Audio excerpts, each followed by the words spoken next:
السلام علیکم ناظرین، میرے ساتھ موجود ہیں ربیع احمد خوزانی صاحب۔ ربیع صاحب کیا حال ہے، خیریت سے ہیں؟ ٹھیک ٹھاک، اللہ کا شکر۔ آپ سنیں خیریت سے ہیں؟ اللہ کا شکر ہے، بالکل۔ ربیع آپ ہیں ماشاءاللہ بڑے انٹیلیجنٹ، میں آپ کی ویڈیوز دیکھی ہیں نا تو اچھا، ماشاء اللہ اچھا لگا، تو اس سے اشتیاق پیدا ہوا کہ وہ ایک ہمارے یہاں پر انجینئر صاحب ہیں، میرے خیال میں ان کے ساتھ ہمارا تھوڑا سا ایک سلام دعا چلتی رہتی ہے، اچھا تو میرے خیال میں اس اعتبار سے آپ نے دیکھا ہوگا۔ ابھی تو دور ایسا ہے، فتنوں کا دور ہے، ہر طرف سے فتنے منہ کھول کے ٹھہرے ہیں، تو اس دور کے اندر اب مطلب کام ہی یہی ہے ہمارا کہ صحیح نہج جو اللہ کے نبی صلی اللہ علیہ وسلم اور صحابہ نے دی اس پر لے کر چلا جائے سب کو۔ تو اچھا، اسی ویڈیو کے بعد میرا خیال پیدا ہوا، میں نے کہا چلیں آپ سے ایک دو سوال مزید کر لیں گے، اور اگر آپ کو وقت اجازت دے تو ہم اس میں انشاءاللہ سیریز شروع کر لیں گے اگر آپ کے پاس موقع ہو۔ انشاءاللہ ضرور انشاءاللہ۔ سوال میرا پہلا کہ عموماً ایک ماشاءاللہ سمجھدار لوگ بھی ہیں، اللہ تعالیٰ انہیں مزید سمجھ بھی دیں، ان کی طرف سے ایک سوال اٹھایا جاتا ہے کہ ایک شخص نے سب کو اکٹھا کر دیا ہے، جو بندیوں بریلویوں کے، یعنی کہ انجینئر آپ سمجھتے ہیں؟ ہاں بھئی، ایک انجینئر ایک طرف اور باقی سارے فرقے ایک طرف، یہ اس طرح کا یہ بڑا ایک اعتراض ہے، تو آپ کیا سمجھتے ہیں کہ واقعی ایسا ہے یا اس کے پیچھے کچھ اور حقیقت بھی ہے؟ بالکل ایسے ہی ہے، یہ بات تو غلط ہے کہ ایک انجینئر ایک طرف اور بہت سارے فرقے ایک طرف، تو سارے فرقے مطلب بہت سارے فرقے کوئی سمجھ سکتا ہے، تو بہت سارے نہیں، بریلوی حضرات، دیوبندی حضرات اور اہل حدیث حضرات یہ ایک طرف ہو گئے، اور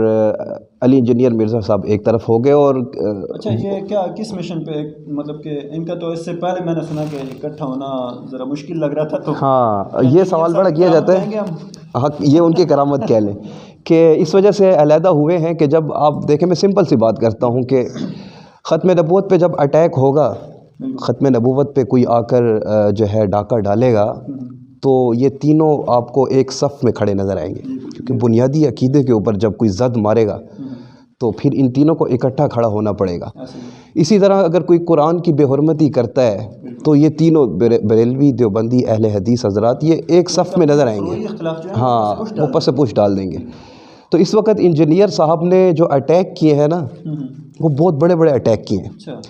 اس وقت انہوں نے جو اٹیک کیے ہیں وہ اللہ کے نبی صلی اللہ علیہ وسلم کی گھر والیوں تک، ازواج مطہرات تک پہ اٹیک کیا ہے۔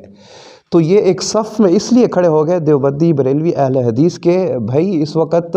ایک شخص وہ ہے جو ہماری نوجوان نسل کے ذہنوں میں وہ بیج بھرنا چاہ رہا ہے۔ اب آپ اس کا سنیے، علی انجینئر مرزا صاحب کو یہ کہتے ہیں کہ آپ کے سامنے تو قرآن یوں پڑھا جا رہا ہے جس طرح کہ فرنچ زبان میں آپ کو کوئی گالیاں دے رہا ہوں۔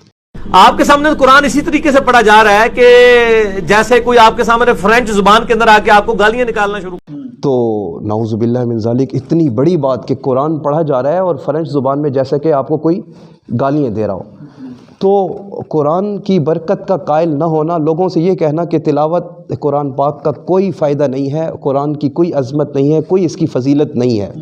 حالانکہ قرآن کیا کہتا ہے، وَإِذَا تُلِيَتْ عَلَيْهِمْ آيَاتُهُ زَادَتْهُمْ ایمانا۔ قرآن نے بڑا خوبصورت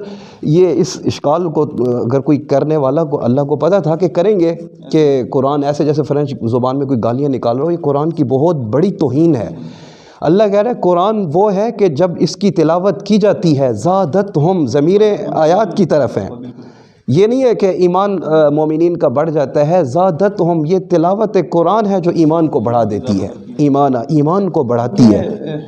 قرآن پاک اور بہت زیادہ ایک جو ان کا میں نے نوٹ کیا ہے وہ یہ کہ صحابہ کرام پر بڑا اعتراضات کرتی ہیں، تو کیا انجینئر علی مرزا صاحب کا کیا مقصد ہوتا ہے صحابہ کرام پر، یا جو بھی یہ جو ہے، کیونکہ علی انجینئر مرزا صاحب کی زبان میں ہی میں کہہ دوں، وہ اکثر کہتے ہیں نا کہ میری باتیں بخاری مسلم سے،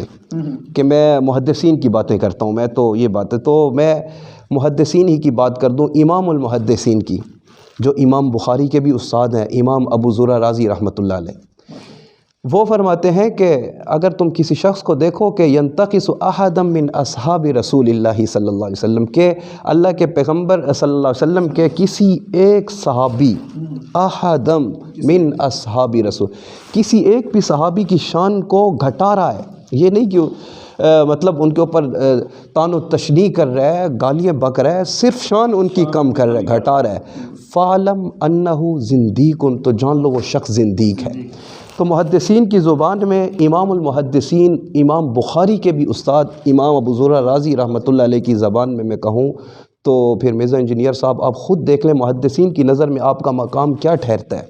میں تو نہیں کہوں گا کیونکہ انجینئر مرزا صاحب کی زبان جو ہے وہ بازاری لینگویج استعمال کرتے ہیں اور ایسی میں تو ان کو صاحب کہہ رہا ہوں اور آپ بھی بڑے ادب سے ہم نام لیں گے, ہم تو ادب سے نام لیں گے. اب وہ کہتے ہیں امام قدوری کو میں کہتا ہوں امام قطوری اور پھر اس کو ایکسپلین خود کرتے ہیں. اب ہم کرتے تو کوئی کہتا ہے آپ سن لیجئے ان کی ویڈیوز, کہتے ہیں قطوری کہتے ہیں پنجابی میں کتے کے بچے کو. اب پھر وہ زبان لہجہ بھی ہوئی ہے بازاری زبان والا کہ اے کتے دے بچے نو کہندے نے, تو میں اس واسطے امام قدوری نو کہنا قطوری کہ اے کتے دا بچہ, تو نعوذ باللہ من ذالک کیسی لینگویج ہے. لوگ اس کو سن رہے ہیں اور کہہ رہے ہیں ہمیں دین بتا رہا ہے. میں یہ سوچتا ہوں کہ بڑا ان کو جو فالورز ہیں ان کے, تو ان کو یہ باتیں عجیب نہیں لگتی ہوں گی کیا, مطلب کہ میرے خیال میں سمجھدار آدمی تو فالو کر نہیں سکتا. میرے خیال میں عتیق بھائی اس وقت جس کو فالو کر رہے ہیں نا, اس کے جو فالورز ہیں وہ اینٹی علماء ہیں بالکل, یا پہلے سے صحابہ سے متنفر تھے, صحابہ کا بغض ان کے دلوں میں تھا, وہ طبقہ ہے اس کو سپورٹ کر رہا ہے. میں نے سوشل میڈیا پہ دیکھتا رہتا ہوں کہ اکثر وہ ہوتے ہیں جو منکرین صحابہ عموماً ہوتے ہیں, وہ اس کے فالور ہیں. اب ایک دیکھیے اس نے ایک حدیث پیش کی, حدیث کی طرف منسوب کی ہے, حدیث نہیں ہے. کہا کہ اللہ کے نبی صلی اللہ علیہ وسلم نے حضرت علی سے کہا کہ ایک وقت آئے گا اور تیری اور حضرت عائشہ کے درمیان جو ہے رنجش ہو جائے گی. تو حضرت علی نے کہا تو پھر میں جو ہے ظالم ہوں گا. تو اللہ کے نبی نے کہا کہ نہیں, عائشہ ظالم ہوگی. انجینئر مرزا صاحب, میں اس آپ کے ساتھ اس انٹرویو کی وساطت سے میں ایک پیغام بھی دینا چاہتا ہوں علی انجینئر مرزا صاحب کو بڑے ادب کے ساتھ, اور ایک دعوت حق کی طرف میں ان کو لے آنا چاہتا ہوں کہ آپ یا آپ کے چاہنے والے یا آپ کو جو مواد پیچھے سے تیار کر کے دیتے ہیں اور جو ایک طبقہ ہے جو آپ کی پشت پناہی کر رہا ہے, یہ حدیث ہمیں دنیا کی کسی کتاب حدیث کی کتاب میں دکھا دیں, یہ الفاظ دکھا دیں کہ عائشہ ظالمہ ہوگی, یہ حضرت علی نے کہا میں بڑا ظالم ہوں گا. نعوذ باللہ من ذالک. اما عائشہ صدیقہ اللہ کے پاک پیغمبر صلی اللہ علیہ وسلم کی زوجہ مطہرہ کے اوپر حدیث کی طرف جھوٹ منسوب کر کے انجینئر صاحب نے جھوٹ بولا. اور اللہ کے نبی صلی اللہ علیہ وسلم کی میں حدیث سنا دوں, اللہ کے نبی صلی اللہ علیہ وسلم نے فرمایا کہ جو من کذب علی متعمدا فلیتبوأ مقعدہ من النار, جو میری طرف جھوٹ منسوب کرے اپنا ٹھکانہ جہنم میں بنا لے. تو انجینئر مرزا صاحب کو میں دعوت فکر دے رہا ہوں. میں کہتا ہوں انجینئر مرزا صاحب آئیں, سوچیں آپ بھی, امت کو بھی آپ لے کر جس راستے پہ جا رہے ہیں, خود بھی جس راستے پہ چل پڑیں, یہ جہنم کا راستہ ہے. انجینئر مرزا صاحب, آپ کو ربیع احمد فوزانی صاحب کی طرف سے ایک چیلنج ہے کہ آپ نے جو یہ حدیث من گڑت سنائی ہے اس کا آپ حوالہ پیش کریں. تو آج کا پروگرام اسی چیلنج پہ اختتام پذیر ہوتا ہے. تو امید ہے آپ ہمارے اس چیلنج کو ضرور قبول کریں گے. اللہ حافظ. اللہ حافظ.